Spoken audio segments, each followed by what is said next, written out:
For everyone with an interest in MASH or more broadly, steatotic liver disease, Surf's Up. Season 5, Episode 11 of Surfing the MASH Tsunami. Our first time in a long time visit with the esteemed Dr. Michael Charlton starts now.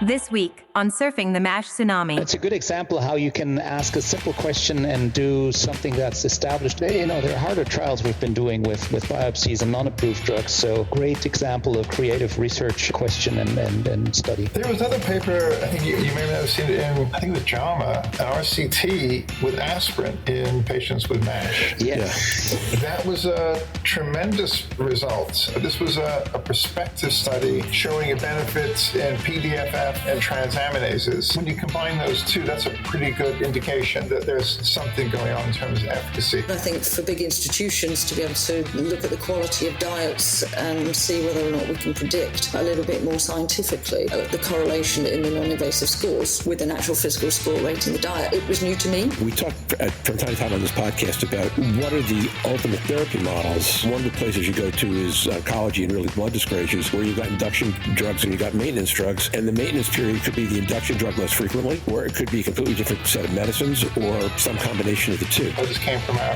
metabolic liver disease clinic, and the label reads in ways that give tremendous latitude and room for interpretation, so that the label reads consistent with fibrosis stage 2 to 3.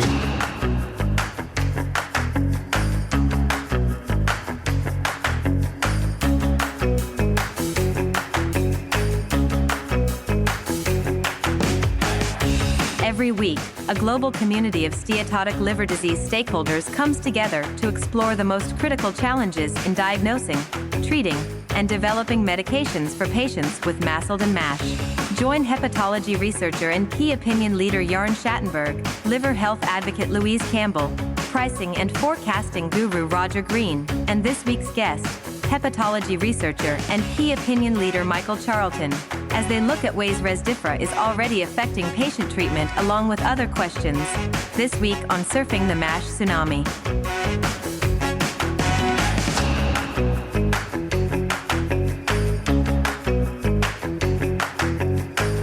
Remember to stay tuned after this episode for this week's question of the week. So it's a spring Tuesday afternoon all over the Northern Hemisphere. Weather seems to be pretty everywhere. Louise and I have agreed we're not going to talk about Premier League football because we both got destroyed over the weekend. And we have Jörn and Michael with us. First of all, let me just say hi to Jörn. Jörn, how are you doing this evening? Good. I'm good, Roger. Good to be on air with you guys. Great to have you with us, as always. Louise, good evening. Yeah, good evening. Nice to see everybody. Always. And then again, Michael, who's not been with us for a while. Michael, how are you today? I'm very good, thank you. It is actually a lovely spring day here in Chicago, too. So spring in many senses. Thank you for having me back. Our pleasure. It's my shame that it's been this long. Last time you were here, we had about a quarter of the audience that we do right now. Therefore, while you are renowned, I'm not sure how well people know you. So let me just ask you to go back and do the things we ask folks to do the first time they come on. A little bit about the work you're doing now and how you got here. And then when you get to that, I'll have a question for you. So my name is Michael Charlton, hepatologist at the University of Chicago, where I serve as professor of medicine. I direct the Transplant Institute here. I have NIH and industry-sponsored research program. I'm particularly interested in all things translational to do with MASH. That's pretty simple. And with that, one thing about you, probably outside your life as a hepatologist, that people listening to this podcast wouldn't know or even necessarily fathom or guess if you didn't tell them. I would say that I love rugby. I played it at the University of London, and I miss it. I watch whenever I can from over here at the Six Nations, World Cup, and things like that. But I think if you didn't know me, you might not guess that. So next time you're in the northern New Jersey area, I will take you to my favorite northern New Jersey Indian restaurant where they constantly have the Indian League on. They play 24/7 a day. They've got a loop. So if there are no live games, they're playing replays. It's the only place I've ever gone where all they ever have is rugby and cricket. That's it. And Louise went to the Rugby World Cup finals this past summer. Oh, did you? Yes, the bronze and the final. It was a lovely time. It's a shame that France didn't qualify because the atmosphere would have been out of this world. It was very good. They had a wonderful team. Yeah. Yes. Yeah. Okay, so with that, why don't we just go to Groundbreakers and get started? Because we're a couple minutes behind schedule because we had a hard time getting everybody linked up, and we should get going. Good thing that happened in the last week, personal or professional. Brave one, go first. I'll jump in then. Sydney obviously had the attack in the shopping mall in Bondi, and I have a very close friend who lived right next door to that. And fortunately enough, she and her husband left 10 minutes before. So commiserations to those who lost loved ones, but my positive of the week was I didn't lose a friend. So personally, amidst all incredible things that are happening in world politics, and my thoughts are with everybody who's currently under fire in one or the other countries, with incredible sadness seeing what's happening out there. On the positive sides, I'm enjoying time with my family, and my 9-year-old went to her first football game, even without me. So it starts for them to leave the house, with friends, and the babysitter took them to the stadium, so that was great. Professionally, we had the German internal medicine meeting over in Wiesbaden over the last 3 days. So I participated there, educated some of my internal medicine colleagues about liver disease and how we think about detecting advanced liver disease. So that was a good exchange too. And Michael? Well, mine's a much smaller scale. I echo everything that's been said before, but my daughter is a very sharp kid. She's a Stanford grad veterinarian. And we have this exchange where every day we do puzzles together and we post our times. We did them separately and we post our times. For the first time, I think in 2 years, I beat her in a crossword. So for me, that was a cause for some elation. It won't happen again for probably at least another 2 years. Well, given the rate at which brainwaves change, it might be longer than that, but congratulations. That's a fantastic result. So I have to confess, my last week was so poor on so many levels that I really don't have a piece of good news. I was sick for half of it, and then I lost a close friend last night. But what we do have coming up this weekend is the Cape May Jazz Festival. And, we go to Cape May all the time. We'd never been to the Jazz Festival, and it's just serendipitous that we set aside this weekend to go away. Couldn't find anything we really wanted to do, so I said, heck, let's go to Cape May. My wife said, that's boring. We do that all the time. Then we found out it was the weekend of the Jazz Festival. So now we're really excited about that. Branford Marsalis is playing Saturday night. They have shows in the convention center and then many of the restaurants around town. Our favorite restaurant has shows both Friday and Saturday nights. So, except for the fact that we'll probably eat too many tacos, I think we're in pretty good shape. All right. With that, why don't we move on to today's episode? We are fortunate to have Michael with us, and I think it's a good time for that. We've been queuing several of our episodes over the last month to the idea that Rezdiffra is here, and things are changing pretty quickly. And then, obviously, if you go over to translational medicine, for example, things are changing pretty quickly, but I'm not sure that has a lot to do with resmetirom per se. Nonetheless, one of the things that Michael does fantastically well, maybe better than anybody else I've ever heard, is just take a big look at what's going on in MASH or MASLD in a given moment. So I'd like you to start by talking about two things. Observations you have about what you see changing or starting to change or about to change as a result of Rezdiffra being available and now actually being prescribable in the U.S. and what you see starting to take shape as a result. Well, it's really a momentous thing. As has been alluded to, as a species, we can be felonious. We really can. We're capable of tremendously cruel and bad things. But at the high end, we're also capable of amazing things in a good way too. And I think in the health arena, the development of a, not just first-in-class, but a drug that is shown to reverse fibrosis in a significant number of patients is now approved by the Food and Drug Administration for the most common liver disease is a really extraordinary event, and it's only very recently happened. So I think it's a tremendous milestone. Everyone in the field should be pleased for this advent. Now some of the difficult work starts. Now we have the label. So I think one of the first things that's happened to us, I just came from our metabolic liver disease clinic. And the label reads in ways that give tremendous latitude and room for interpretation, so that the label reads consistent with fibrosis stage 2 to 3, and it says non-cirrhotic. So clearly not decomp cirrhosis, not cirrhosis, not F0, not F1, but consistent with F2, F3. So I think this is one of the emerging things. What exactly does that mean? It's not a cheap medicine. It costs several dollars per year. And so there will be some eyes on making sure that it doesn't go where it wasn't intended to go in terms of patients outside of that consistent with F2 to F3. So this is now a really pressing issue about what will be accepted as consistent with F2 and F3. You're saying you come out of your fatty liver disease clinic, Michael. And I mean, my first question is, are your patients coming to you requesting the medicine? Is there deep knowledge of the patient, or they just heard something on the news? And then the second step is, of course, how do you discuss this with them? It's a mix. So we see 60 6 new patients a morning with this condition. We have a nutritionist, we have a hepatologist, and an endocrinologist see every patient, and then a nurse does transient elastography. We have a pretty protocol-based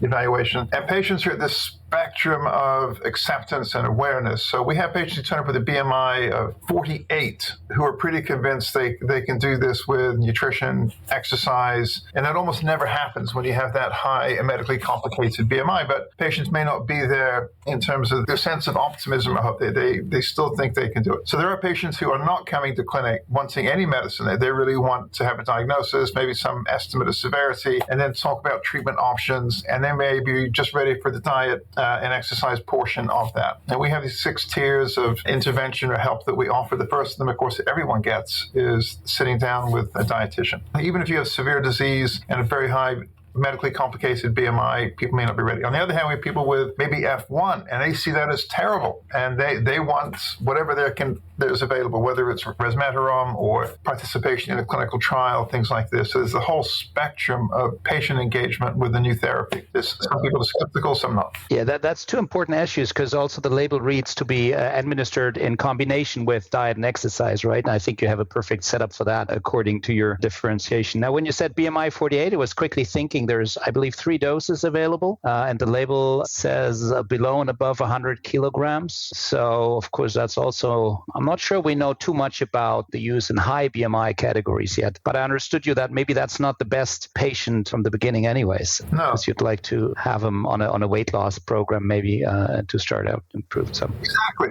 It has to be a holistic approach to this condition, and it almost never occurs in isolation.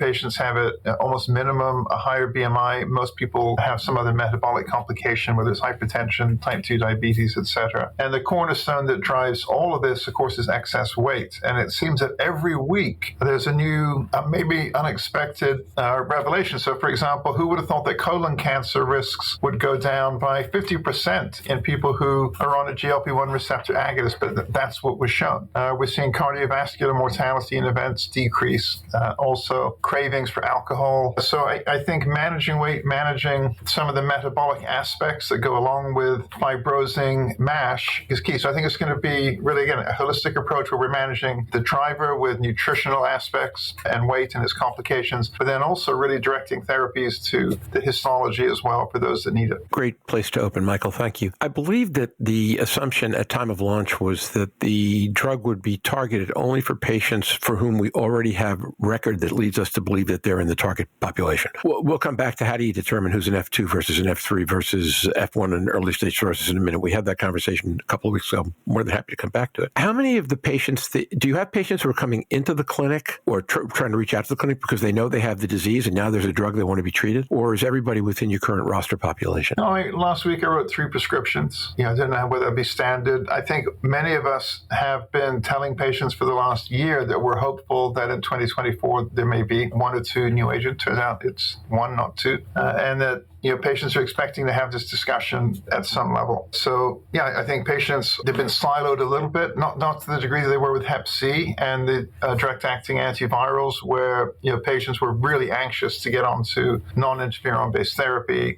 This is already an easy-to-take therapy, but it's not a cure. That's the other thing. This is a cardiometabolic disease. We don't know how long it will be needed for. That's one of the other questions that now emerges is what are stopping criteria? What are efficacy criteria? We don't have a Hep C PCR equivalent. We don't have an A1C. So we're got together with a group of colleagues. We're putting together an expert guidance or opinion on this currently to say what we think. It'll be a while probably before there's professional society guidelines. So people who, I know you'll be familiar with all of the names, it's not disclosable at this point, but we're trying to put together something that will help the field decide what is consistent with F2, F3, what should treatment stopping criteria be at 6 months, 12 months, et cetera, those kind of things. Are you setting up a new panel of NITs you're testing in these patients now? Because you mentioned that currently there's a lack of knowledge on treatment response. Are you expanding the type of tests you're running in patients that you're prescribing Rezdiffra? So here's my confession. The U.S. spends 17 or 18% of its GDP on healthcare. We're part of that problem. So we have a pretty extensive panel of tests. We don't really need expanding. So when a patient first arrives, we're already getting a FibroScan before we see the patient. When I go into the room, they already have that.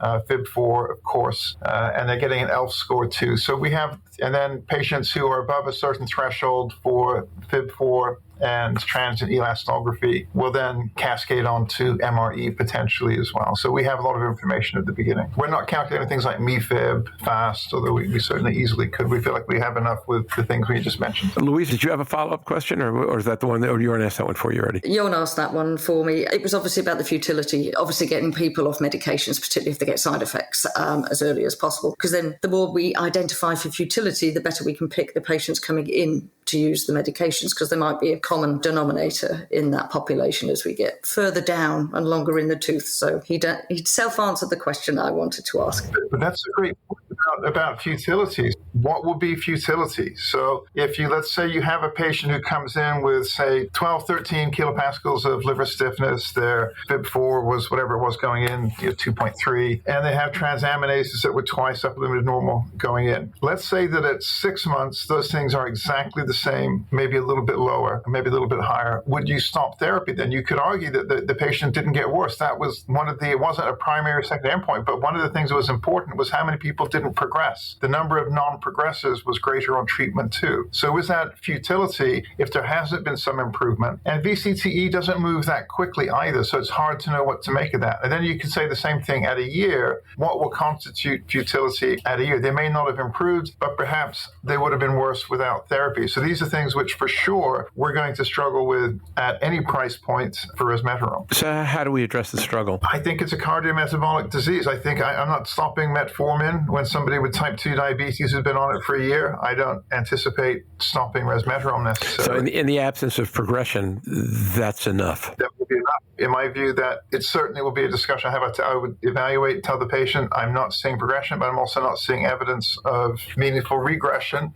We have the option to continue or to try something else. Something else could be clinical trial. Have you had any conversations with payers, or has your group had any conversations with payers about this approach and about how they're defining futility? At a payers ad board, yes. And it was essentially this discussion, it's not clear in their heads what will constitute a futility or failure to respond. I don't think anyone thinks assessment on treatment is going to be easy to do. If you look at the data for FibroScan on treatment, it really wasn't very predictive. Even transaminases, about a third of people did not have that 17-unit drop on treatment, and yet they were still much more likely to have the histological response. So you can't even really use transaminases to assess efficacy. You should absolutely continue someone on therapy if they do not have an on-treatment transaminase response. How robust do you feel that is as an interpretation?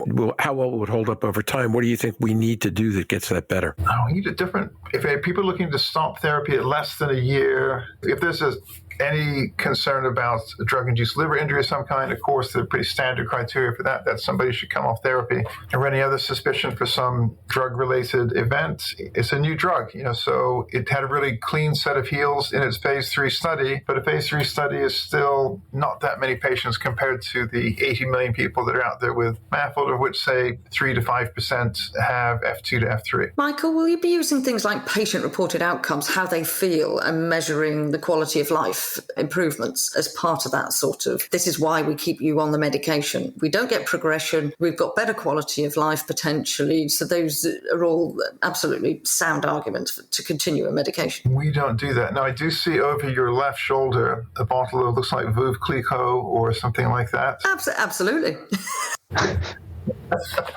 So, those are things that can help with quality of life, at least briefly. But I don't think that the medicine in the clinical trial, it didn't do anything important, I think, for increasing or decreasing. It's not a feel-good medicine per se, and we don't record PROs really. So, maybe we should. Yeah, I think that exceeds the clinical routine. I mean, we're moving outside the clinical trial, and I would actually do the same as Michael said. I think we have a lot of data for the phase 3, so giving the drug of over 1.5 years, there's robust safety data, no really concerns. If there is a good indication, patient is not cirrhotic, it's good to initiate and keep the patient on it for at least some time. I struggle a little bit with the NITs, as you highlighted too, Michael. Not sure what I would do. I mean, the patient comes back asking you about, my tests do not get better. What should I do? So I'm thinking there might be compound situations where if nothing improves, you can consider to, as you said, maybe switch. But if there's no side effects, keep them on the drug and try to maintain long-term benefit. And the important thing is, that the clinical trial is ongoing. and outcomes data is going to be collected. So we'll learn more down the line. Yeah, I think the fact that 30% of people who didn't have a transaminase response still had a histological response is what I'm going to tell patients, and then give them the choice of persisting or not. If they're having otherwise a pretty event-free course of therapy, I suspect many would want to continue. Slightly or meaningfully different question. How many of the patients that you're seeing that you consider good candidates for resmetirom are currently using GLP-1s? 30 or 40%, at least that. I was wondering whether the number was under or over half, and what you're saying probably under, but not by much. Michael, let's switch to part B, which is to talk about what your research has been about recently. You mentioned a lot of translational issues. Those are kinds of things we haven't talked about here enough recently. So if you could share with us what you've been working on and what you're learning, that would be fantastic. So I think probably the most interesting thing that's in process right now, we don't have the results yet, is looking at, there was this new test developed by the Barcelona group, Pere Ginés, among others, and they were looking at something called the LiverRISK score, published in, I think it was Lancet, that looked substantially superior to what we've been using to date in terms of wet biomarkers. So compared to, say, FIB4, I think APRI was in there as well. So we're now looking at this in NHANES, the National Health and Nutrition Education Survey, and we'll see if it's predictive in a group who had transient elastography and met criteria for MASH. It will be interesting to see if this is a dynamic endpoint.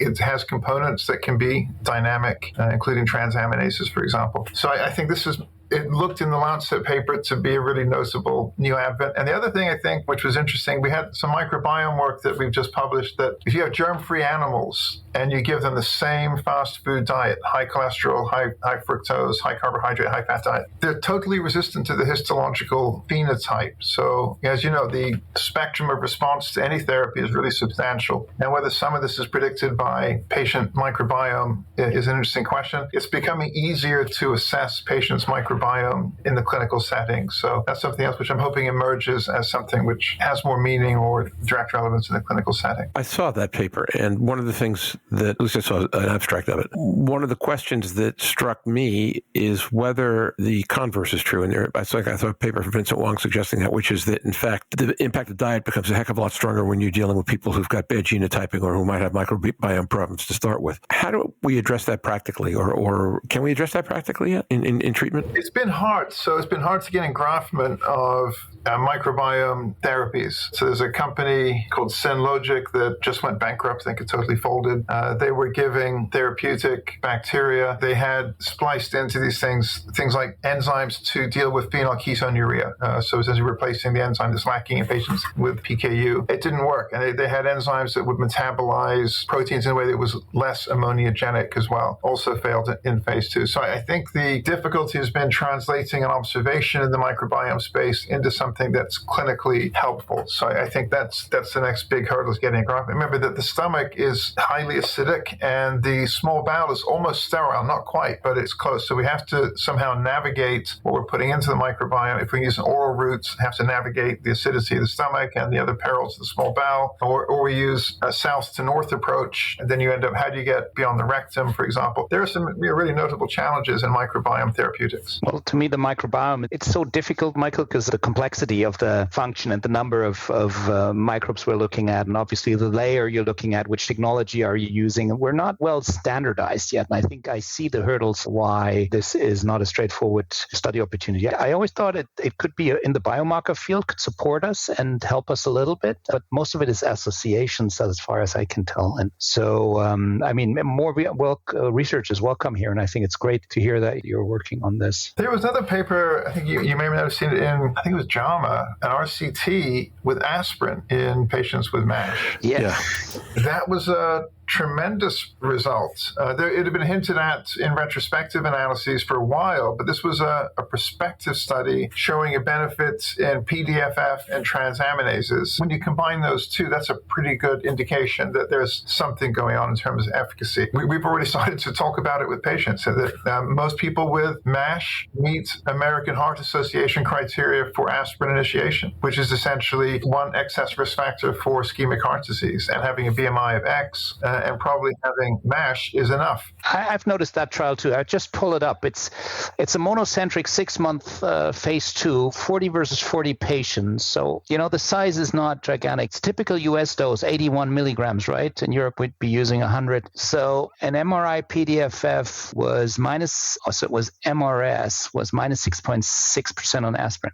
That was the absolute, though. An absolute reduction. I think the proportional reduction was quite a bit more than that, Jörn. Maybe you can look. You got it in front of you. Minus 38 there you go. Or something, mean percent difference between the two groups. So that was relevant. I mean, the interesting thing, aspirin works on thrombocytes, among other things. Maybe I envision them in the role of fibrogenesis, but the anti-steatotic mechanisms weren't immediately clear to me, and that's what's interesting about it. They do speculate in the paper when you go through the discussion. The papers that preceded it also speculate. It says a decent biological mechanism, I think, that's there. But PDFF is pretty good. As you know, it's a very reproducible test, so I trust it. I realize it was not a large phase 2 study. But the other thing, it's an already approved drug in people who already have an indication based on professional society guidances to have it. So it's something which we should have already been having this discussion with our patients. And now that we have some evidence of this, we should really be having this discussion with patients. Then the question is, how does this interfere with clinical trials, with efficacy of, say, resmetirom? Does it increase it? Do some of the non-responders become responders? Do some of the people, who were non-progressors, do they become people who are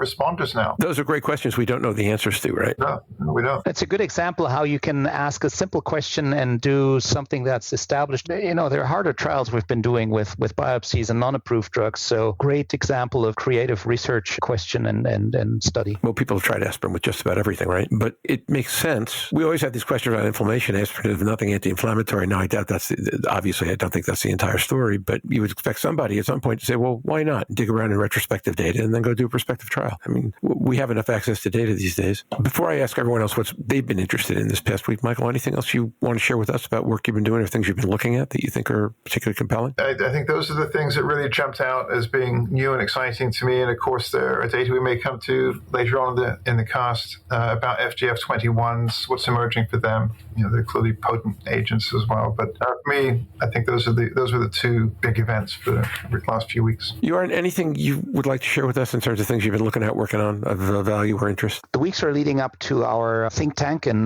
Barcelona. Roger, you remember we had Jeff Lazarus with us on the call one of these days, and we're really trying to engage in a whole different way and not a lecture type of workshop, but something more interactive. And so I'm very excited and looking forward to that in Barcelona. There'll be a lot of energy, great people, and I think the interaction kept it small and maximum way to interact and discuss data will make it very promising. So Jeff has signed on to come back to the podcast at the end and talk about what happened. But if there's anything more you can share about what might happen, or when you talk about interesting ways to interact with data, what you're referring to, without jumping the gun too much, that'd be great. I will, but we should probably make this together with Jeff. Again, the format is slightly different than the typical conferences or meetings we have. We're trying to mimic the hallway conversations in more than a bidirectional way, involving a group of experts and then even pulling in the audience, trying to exchange and solve some of the struggles and questions we have. I mean, there will be difference between the US and the European system now with a perspective with regards to the availability of therapy, obviously, but just having a selected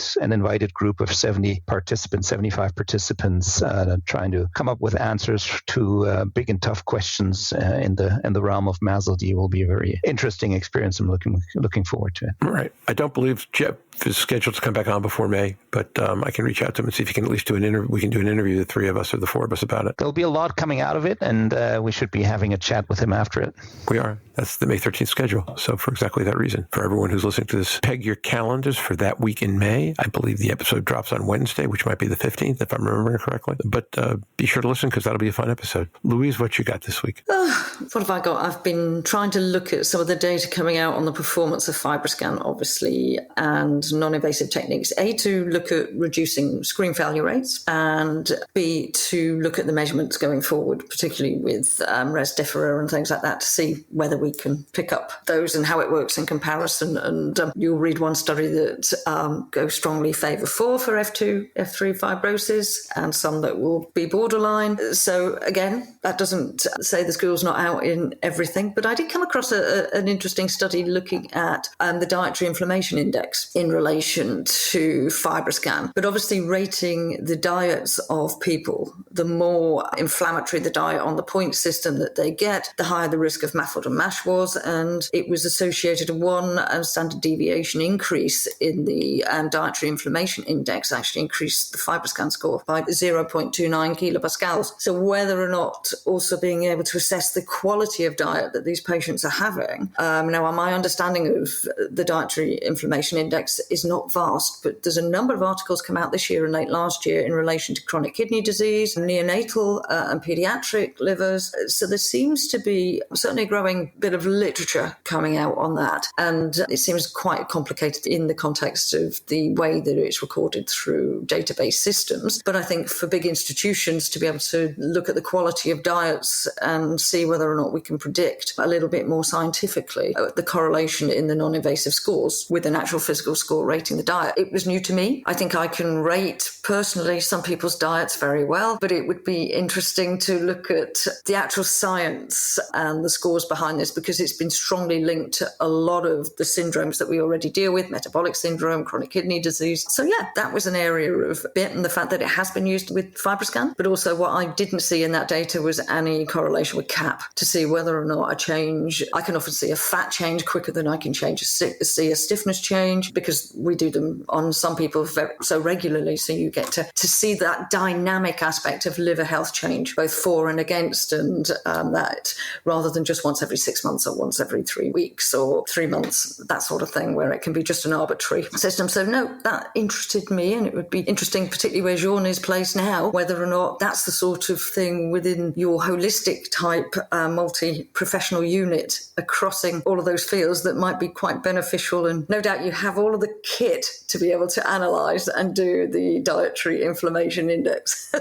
So, Louise, I'm going to pull my naive card and I'm going to say I don't know very much about that index. Can you, do any of you have any more or better information on it? I've got some general information. It's a numerical score that assesses the diet and its effect on several biomarkers linked to inflammation. So it goes from somewhere in the region of minus 8.87 to plus 7.98. The more you go negative, the more it is anti-inflammatory, the more it's positive, and the higher the score, the more likely there is inflammation. And it's been linked to many types of cancer, arthritis, cardiovascular disease, bowel diseases, validated. The most recent one, 2014, was the most validated sort of scoring system, and it became a research tool for the study of diet-associated inflammation and health. The thing that it crosses with ours in several areas, inflammatory markers including interleukin-1, beta, interleukin-4, interleukin-6, interleukin-10, tumor necrosis factors, so reactive CRP. So looking at it, it's linked to a lot of our common syndromes, but also esophageal cancers, colorectal cancers, so cardiovascular disease, depression. We know that MASLD and a lot of liver health issues cause sort of mood swings and depressive illnesses. So it was interesting to just find out how much it crosses with what we do. The piece that I pulled up was in BMC Gastroenterology, published on the 8th of April, and it was Massa, Miriam and the group there, and it was dietary inflammation index in relation to the progression of hepatic steatosis and liver fibrosis evaluation by elastography FibroScan. So the fact that we're able to now associate things like that with FibroScan, because for me, FibroScan's an assessment of a liver, then you look for a problem if you see it, and it's more of a dynamic, but we use it very heavily, obviously, but it's how much we can tie liver health to, and this whole aspect of where we improve anything around that could possibly improve our liver health, we tend to see health improvements. So maybe we're giving the liver a break, maybe we're helping in different ways. It is our conductor. It is our superhero. We're looking for something that gives us one particular test. I think it's the holy grail in something that's not designed to show us that it's got a problem and can function on so little active tissue. It amazes me every time we sit here and discuss it. But so that was something new to me that might be of use going forward, particularly cross-speciality. I'm not an expert. It was my interest of the week. Okay. It's good interest. Okay. Go ahead, Jörn, Michael. Comments, questions? From my perspective, there's still Philip, that's one of the big challenges to deliver the holistic care that you're describing and that Michael referenced to in his clinic at the beginning, because at so many levels there's disconnects between what the patient wants and needs and what actually the health system funds and the availability, time slots, and the personalization of the care that would be perfect. And I don't always have that. And as a physician, we're trying to make it the best for our patient, but I think we fail in many aspects if we don't have the support staff. And that's, at least in my clinics, not always available to the extent I'd like it to have. So there's still challenges to be solved. I think we're working on that, but it sounds great. Anything, Michael? Yeah, I was interested to if alcohol features in that index. When I think of not the clinical trial setting, people with above a certain threshold of alcohol consumption were excluded. But in the real world, that's not going to be true. So do we need a PEth value, say above 200? You shouldn't get resmetirom in that setting, or should we look at that as a separate issue? Do people respond as well if they have a high PEth or alcohol use level? And in that index that you referenced, was alcohol included as a pro-inflammatory nutrient? I don't know. I haven't seen the exact part of what makes up the entire scoring system because it runs through data, but I should imagine people have to put their diet, and I would hazard a guess that alcohol is probably a negative and a pro-inflammatory, but I'm not an expert, and literally it was just something I came across this week while I'm doing a little bit more around reading, potentially going into future of what we're going to be able to do when we manage this in primary care, because this is probably where it's going to go 5-10 years from now, given that primary care see the majority of these patients currently, and how can we assess?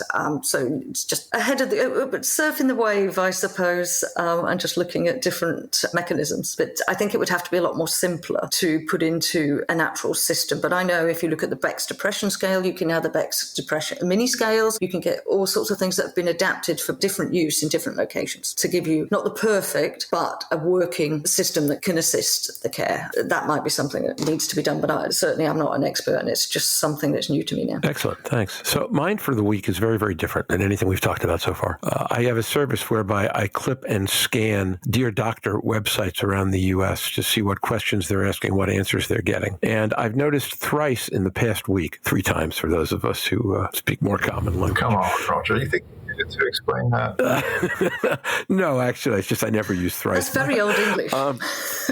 Yeah, I know. It could be having the two of you on the bottom of this. I can't match your accents, but at least I can go for an occasional word. Where patients wrote to the doctor about having been told, the Dear Doctor, about having been told they have fatty liver, what should they do? And the responses were what I'm going to call 2 cheers. They said, this is a disease. It's been evaluated, a little bit about the new nomenclature in one case, and the importance of understanding the severity of the disease and what it can do. And then in both cases, they said, so go to your doctor and ask for an ultrasound. And I was trying to figure out how I felt about that answer. Because if you go to your primary care doc and you ask for an ultrasound, I'm not sure what's going to happen. And neither of those responses suggested that anybody wanted to go to a specialist or as their primary care doc if a specialist was the place to go here. So I would just so I kind of figured that was better than what we used to get, but not what we need to get, which was my 2 cheers comment. Wondering how you feel about that. I don't mind. So that's a great thing to be scraping the internet for, Roger. I'm impressed with that. I would say that one of the things that's interesting to me, we looked at with help the Optum, I think it's clinical care database or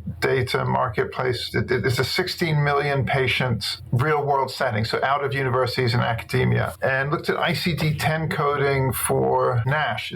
There isn't one for MASH yet, although they're interchangeable. And the extrapolation is that about 2% of patients with this disease have an ICD-10 code. And at the other end of the spectrum, of course, is myocardial infarction, where it's in the mid-90s, breast cancer, mid-90s, medically complicated obesity is around 30%. So even something you can just measure should be in there. It usually is not. So, and MASH is at the far extreme 2%. So even with a drug that's 100% effective, if you're only targeting it to people who are known to have it, you can only get rid of 2% of the illness. So I think our major struggle right now that we have effective drug and hopefully drugs in the future is identifying patients. So I think the fact that people are asking it all, I'm not surprised to hear that their first recommendation is an ultrasound because only 2% get any evaluation or diagnosis at this point in the United States. Voices from Europe? I'd say I'm happy because they didn't say there's nothing you can do about it. It's only a bit of fat and don't think about it. So I take it as a win. To get a rock to move down, we just got to move it a little way and then it carries speed. So yeah, I'd say that's positive, and I'd be more than happy if they turned around and said, oh, my doctor somebody had told me to do this, and that, because at least they're asking them to look. So I'd be happy with that. Okay. Jörn, any thoughts? And then I want to go back to Michael's invitation to talk about the FGF21s and some exciting... Please go back to the FGF. Let's do that. Let's go back to exciting future drug research, Michael. So take us there. Well, the first shot across the bow from, I think it was Bristol Myers, was a bit disappointing. It failed in a substantial phase 2B. So I think there was some pessimism that there was either tachyphylaxis or drug antibodies, that something was limiting the efficacy of this class of drugs. And then we've had some success with other agents, including Akero's, 89 Bio's data as well. So now they're emerging as highly potent. They seem to be more potent in terms of PDFF change. Histology is not head-to-head, but PDF change is reasonably comparable, I think, between studies. So this adds 10 to 20%, I think, in proportional reduction in PDFF, good transaminase responses. How durable it will be, whether side effects start to emerge when we get more data, who knows? You have to worry about bone density and things like this too. But I think we're looking at improvements, and then how will this drug fit in with something like resmetirom? Once you have it,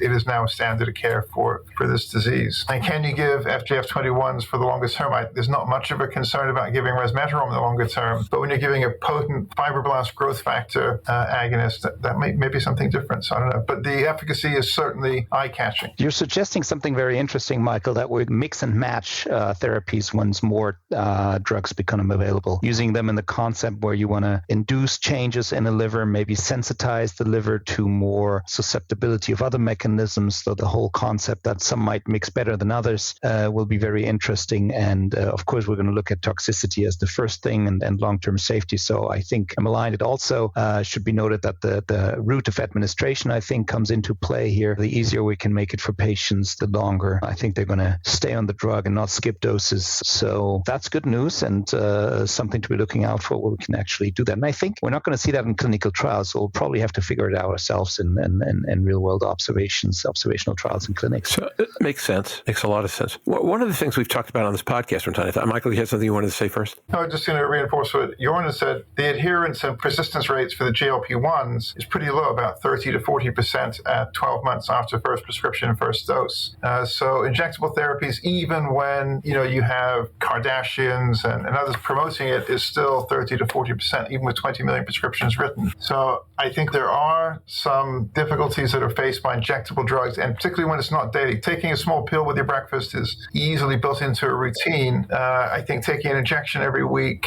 is clearly less straightforward. Even so, I remember back years ago when they were taking a look at 1 year statin persistence numbers, that those were in the 40s or 50s if you were lucky. So I just think you're going to lose an awful lot of people, period. Where I was going, in my mind, we talked from time to time on this podcast about what are the ultimate therapy models or disease models for how we're going to use drugs to treat this disease. And one of the places you go to is oncology and really blood dyscrasias, where you've got induction drugs and you've got maintenance drugs. And the maintenance period could be the induction drug less frequently, or it could be a completely different set of medicines, or some combination of the two. As eye-catching as the FGF21 numbers are, it's not clear to me you'd have to give that for that long a time, as long as you had a way to maintain progress, using a drug that was easier to comply and less, and less challenging. I agree. I don't know that you could either. The metabolic effects are so profound. And I think the same is true with the triple agonists. Once you start to get GLP-1, GIP, and then glucagon, the weight loss effects are so profound, you're really inducing really substantial catabolism. I don't know how sustainable that will be beyond a year either. We'll see. Well, interesting. One of the problems with the BMS drug was rebound, that after the wear off of effect. We've now got longer studies with FGF21 that suggest that might not be the case, but that's the thing we're looking for, right? Yes. But now let me go back to your question about how do you measure efficacy with resmetirom. If it turned out that with FGF21s, you got your whole bang in, let's say, a year or 18 months or even 96 weeks, I guess is the longest looked at. After that, the benefit would stabilize, but the patient would rebound if you took them off the drug. I think they probably would. At that point, do we keep them on the drug to prevent from rebounding, and then add therapies on top of that? Or we don't know, actually, right? There's a long-term study, of course, that's ongoing, where people continue drug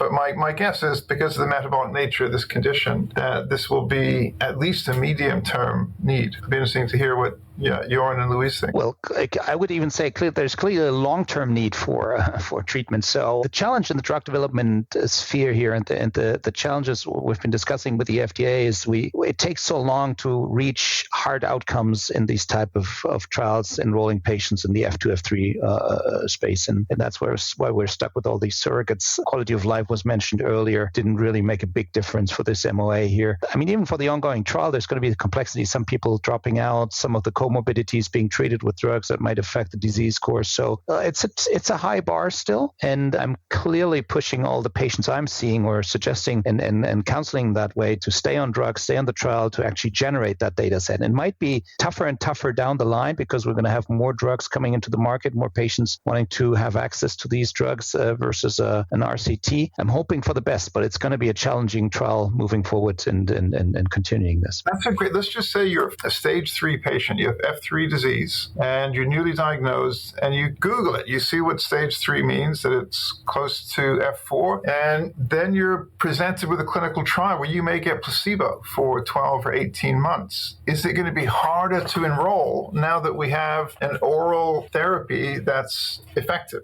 Are placebos going to be something that feature in phase 2B studies, or is the comparator going to become resmetirom? That's not something that we really had to address up to this point, but I think it's similar to inflammatory bowel disease studies where no one's on placebo. You're either on standard of therapy plus minus some other thing. I think you have to account for it. You can't make it standard of care, in my understanding, as long as it's not a conditional approval. So that's a challenge here again, but I agree it will hamper drug development a little bit. For the best of the patients, support them getting effective drugs. This is an episode I want to do soon, and Michael, if you want to join it, I'll do it on a day that you said you might be available. That's issue number one around glycerin. The other one, obviously, is the only reason you need to get a biopsy anymore is if you're going into a clinical trial. Or if you're about the disease, maybe there's been some autoimmune markers. But to your F3 patient who knows that he or she is an F3 patient, right? Now I can get the prescription and watch the progress of my disease and never have to mess with a biopsy. Or I can go into a clinical trial where I'm going to get my liver stuck twice. And by the way, I might be on a placebo. In fact, I was having this conversation with Mike Patel in episode 8, that for the patient, it becomes an increasingly unattractive proposition to be in a clinical trial, which is unfortunate because we need patients in clinical trials. And ideally, we shouldn't just have the ones who are deemed to have failed resmetirom, particularly if, Michael, if we're using your definition of failure, which is if the patient doesn't progress, they're a success. Actually, one of the interesting things, and I hate to go back to Hep C space again, but in the Hep C days, one of the consistent themes was that centers in Texas were super enrollers in Hep C studies. And the reason is they have the worst access to healthcare in the United States. So they have a very high uninsured rate. So if you wanted to get treatment for your Hep C, one of the best ways to get it when it was reasonably restricted was to be uninsured, but in a clinical trial. For things like the GLP-1 receptor agonists that can be hard to get a hold of, I think those will continue to be attractive. But I think for a new MOA with any sort of side effect concern, I think it will be more difficult than it has been up to this point. Yeah, a concern I share. I was just going to say on Michael's point earlier about non-progression, I think as we see more and more these people put on the F3s, if we can slow down and really see that lack of progression to cirrhosis, then we have that complete argument of not to carry on. And once we start to see that slowing, we will need a number of patients on to sort of do that over time. But that's where we will get that real data of cost effectivity. It's reducing transplant lists. But that's going to take a long time to generate that data on the average rate of progression from an F3 to an F4. My one question that I was going to ask, HCC surveillance in this population of the F3s, because we know that MASLD incurs a HCC increased risk because you do not have to have cirrhosis. What are the plans for HCC monitoring in these patients? Is there a particular format designed like for the cirrhotic population that we know, say the Hep Cs, the ALDs, things like that? How are people addressing that? About a third of F3s are F4 in reality. So if I have somebody who the biopsy showed bridging fibrosis, but maybe they have any thrombocytopenia, I will get 6 monthly ultrasounds in that patient. All right. We're at the bottom of the hour, so it's not a bad time to wrap up. Michael, something that you're looking at in the world that we'll see in the next 3 months that people should be on the lookout for that you haven't haven't mentioned yet? Gosh, I'm going to say it's going to be the first combination study of something with resmetirom in a prospective study. We've heard things about there were patients who were already on a GLP-1 RA in the Maestro NASH study, data in a Caro study about, they actually deliberately had a GLP-1 lead-in as well. It didn't seem to make much difference. But I'm looking for a really interesting combination study. I know that there are several out there that should be reporting between EASL and ASLD. So I'm really excited for those. Where everything works, because, I mean, there was a late breaker at ASLD, which was a combination of an FXR and a THR beta. And what they proved is that the THR beta was fine in combination, but the FXR had no value. Exactly. And then Terns decided to exit MASH for a while. Jörn, anything you've been hearing about in your scanning of papers or the German meeting? I'm looping back to the conversation we had with Hannes Hagström last week, and they, under the leadership of Winston Wong, some European and Asian U.S.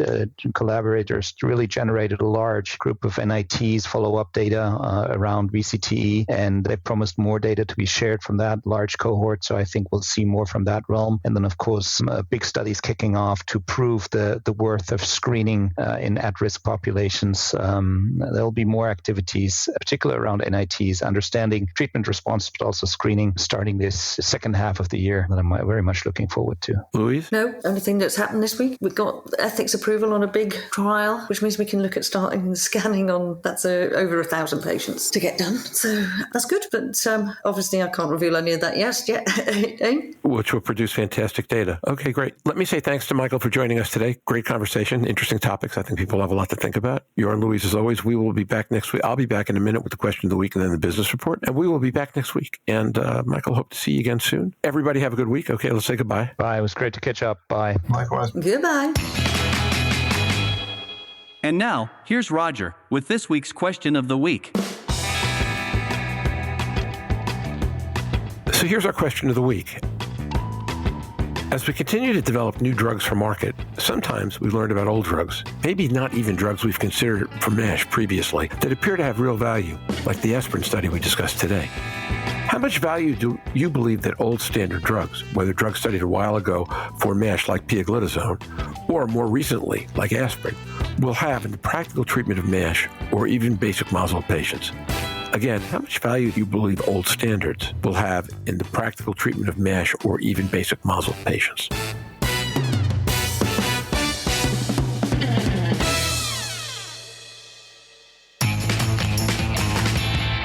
And now for the Season 5, Episode 11 Business Report. Slava Ukraini, glory to Ukraine. Also, Am Yisrael Chai, the people of Israel live. Saturday night, Iran fired hundreds of drones and missiles at Israel, with at least 99% of them failing to connect the target. Yesterday morning, we read about Russia intensifying its attacks on strategic cities in Ukraine due to the Ukrainians not having enough of the U.S. promised weapons and munitions to stop them. Yesterday afternoon, the Speaker of the House committed to bringing bills to the floor to support Israel, Ukraine, and Taiwan. Let's hope he finds a path to bring these up for just one vote quickly, and we resolve this. Better late than never, at least, and quell some of the bad guys who believe they can take advantage of our allies' weaknesses. In the meantime, I continue to salute the bravery of all those who live with loss and deprivation from these conflicts and hope their horrors will end soon. Choroyim Slava, glory to heroes. Also, Am Yisrael Chai, the people of Israel live. Our marketing campaign rolls out this week.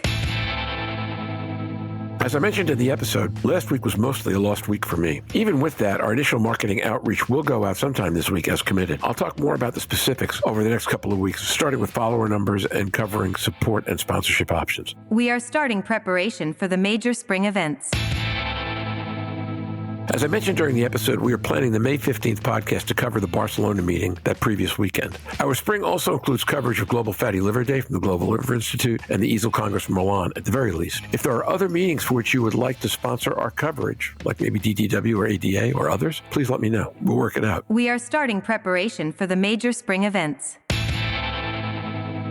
Because I was so sick for a few days, our episode 10 with Tim Jobson did not launch until this morning. Despite that, it's already pacing far ahead of the 12-hour numbers for his episode last year and most of our podcasts this year. Thanks. We are excerpting conversations from that episode, which we will release over the next week or two on a schedule that seems not to be disruptive of the other work. This week's Vault focuses on a different therapy model for using MASH drugs.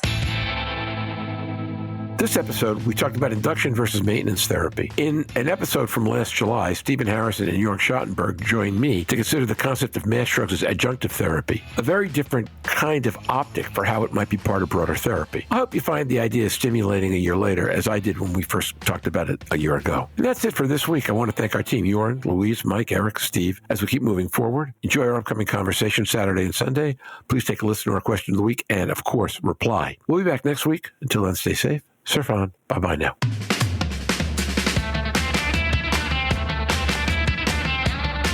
Have any questions for the surfers? You can send them to questions@surfingmash.com and we will answer on the podcast or website. Your question might even wind up being the question of the week.